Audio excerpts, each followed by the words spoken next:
There is a quiet war underway, not of missiles, not of speeches, but of control. Control of oil, control of geography, control of technology.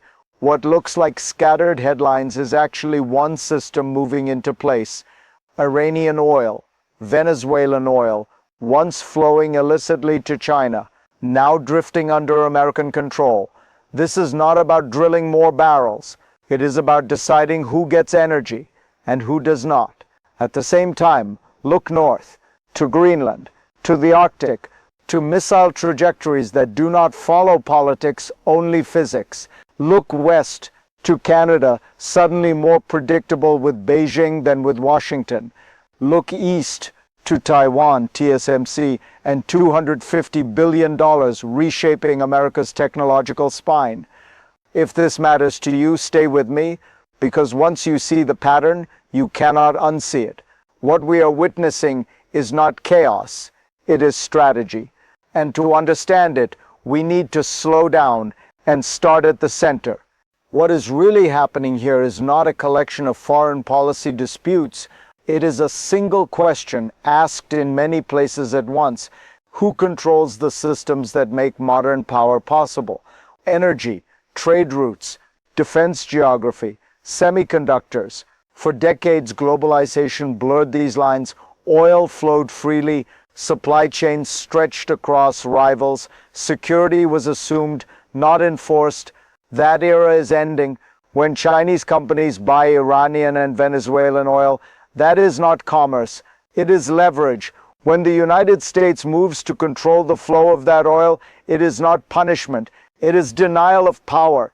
When Greenland becomes essential to the Golden Dome, this is not expansionism, it is missile math.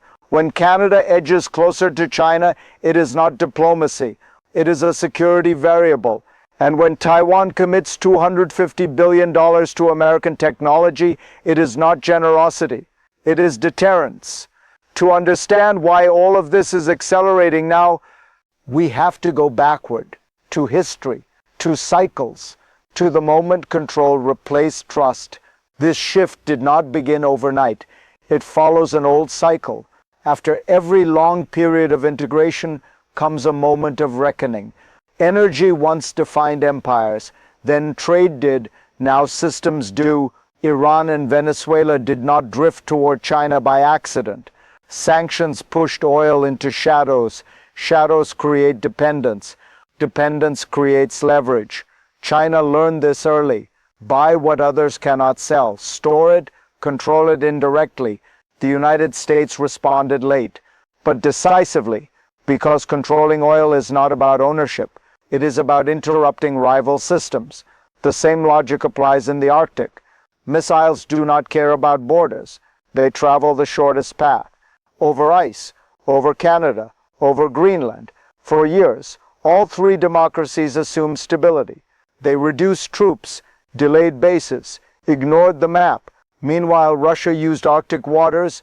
China sent a research submarine under the ice. Not exploration, preparation. History always warns quietly first, and when warnings are ignored, they return as crises. That is where we are now. The first rupture did not explode. It surfaced, quietly, deliberately. China sent a research submarine under the Arctic ice cap in 2024. On paper science, in reality rehearsal. Because every ballistic missile submarine begins as research. Every Arctic passage begins as curiosity. At the same time, Chinese bombers flew joint drills with Russia from Arctic bases. Not symbolism, coordination. This is how pressure is applied in the modern era. Not with invasion, with presence. And here is the deeper shock. Neither Canada nor the United States was ready. No American naval base in Alaska. Sparse defenses across the northern frontier. Decades of neglect created a vacuum. Vacuum invites entry. While attention stayed on the Caribbean and Venezuela, the North quietly heated up. This is what strategic surprise looks like now. No explosions, no alarms, just the realization that geography has been reclaimed by rivals. If this moment feels unsettling, It should, because systems fail long before nations do, and once the Arctic becomes contested, nothing else remains peripheral. To understand why this keeps happening, we need to expose the mechanism underneath it all. What ties oil fields, ice caps, and chip factories together is not ideology, it is control without ownership. This is the mechanism most people miss. Power today is no longer about flags on land. It is about choke points inside systems. When the United States controls the flow of Venezuelan and Iranian oil, China does not lose territory. It loses predictability. Its factories still run, but at higher risk, higher cost, higher fear. When Greenland and Canada become essential to missile defense, the question is not annexation. It is access, radars, runways, early warning. That is why the Golden Dome matters. It redraws the strategic map upward into the Arctic. And when Canada signals alignment with China, even rhetorically it introduces instability into a previously trusted system. Not betrayal, but uncertainty. China and Russia understand this perfectly. They do not need dominance, they need friction, because friction slows response, divides allies, creates hesitation. This is how modern competition works. Quiet, systemic, relentless. And when these mechanisms activate at once, crisis becomes inevitable. The second rupture was already forming. The second rupture came not from the Arctic, but from technology, because energy constrains economies, but chips decide wars. When the United States signed a new trade deal with Taiwan, lowering tariffs to 15%, this was not trade policy, it was alignment. $250 billion in Taiwanese investment flowed into American technology, more than $165 billion from TSMC alone, 6 fabs, Phoenix, Arizona. China reacted instantly. Condemnation, opposition, reassertion that Taiwan is Chinese territory. This is the moment deterrence sharpened, because when TSMC expands on US soil, China loses its cleanest option, control without destruction. Semiconductor dependence cuts both ways. Invade Taiwan and you shatter the supply chain you rely on. That is why proximity matters. Land matters, factories matter. And that is why the House China Select Committee moved to secure over $2 billion for Taiwan's defense. This was not escalation, it was signal. A signal that systems are being hardened, and once systems hardened, people feel the pressure next. That is where this story turns personal. Up to now, this may have sounded abstract. Systems, flows, deterrence, but this is where you enter the picture. Because when systems tighten, they squeeze downward. Energy control means prices that feel unstable, jobs that depend on trade feel fragile, supply chains that once felt invisible suddenly show up in your daily life. When oil becomes a strategic weapon, inflation is no longer an accident. It is pressure. When chips become a security asset, technology jobs cluster, regions rise, others are left behind. And when allies hesitate, uncertainty spreads faster than any headline.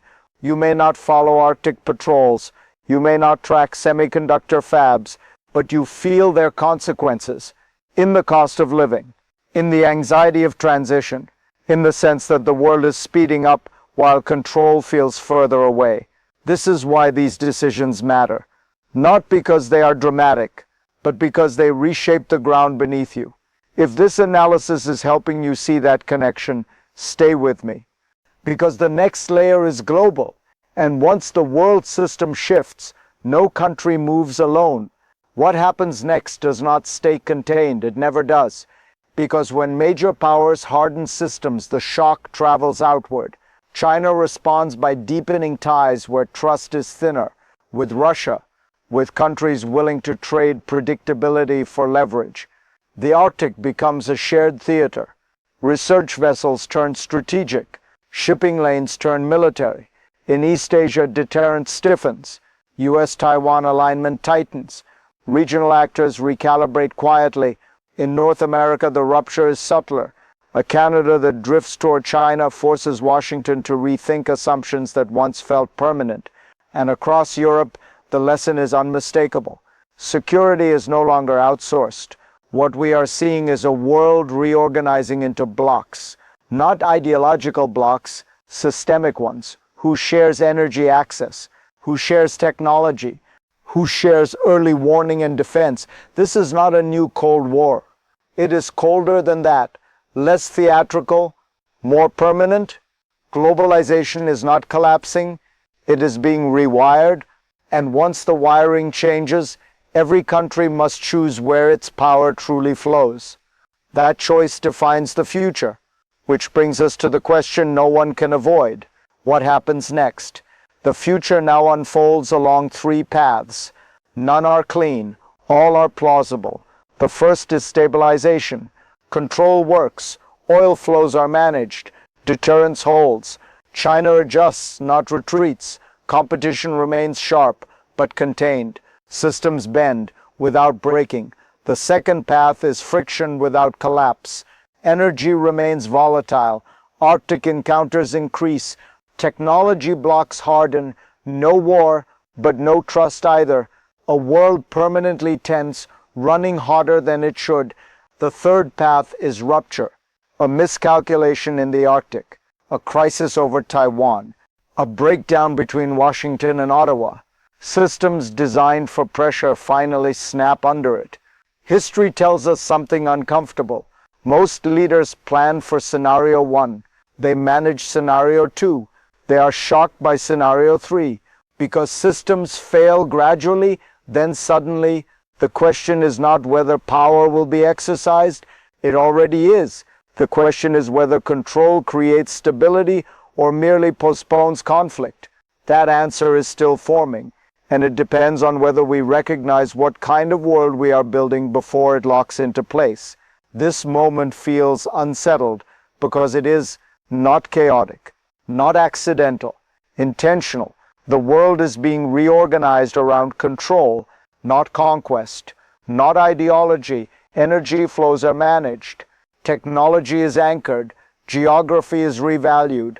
From Venezuelan oil to Arctic ice, from Greenland radars to Arizona chip fabs, nothing here is random. The danger is not that power is being used. Power always is. The danger is believing this is temporary. Systems once built persist. Alliances once strained remember, and rivals once denied adapt. If you want to understand the next decade, stop watching crises. Start watching infrastructure. Watch who controls access. Watch who controls uncertainty. Because the future will not be decided by the loudest moment. It will be decided quietly, long before headlines catch up. If this analysis helped clarify the pattern, share it. Stay with me, because the next story is already forming beneath the surface.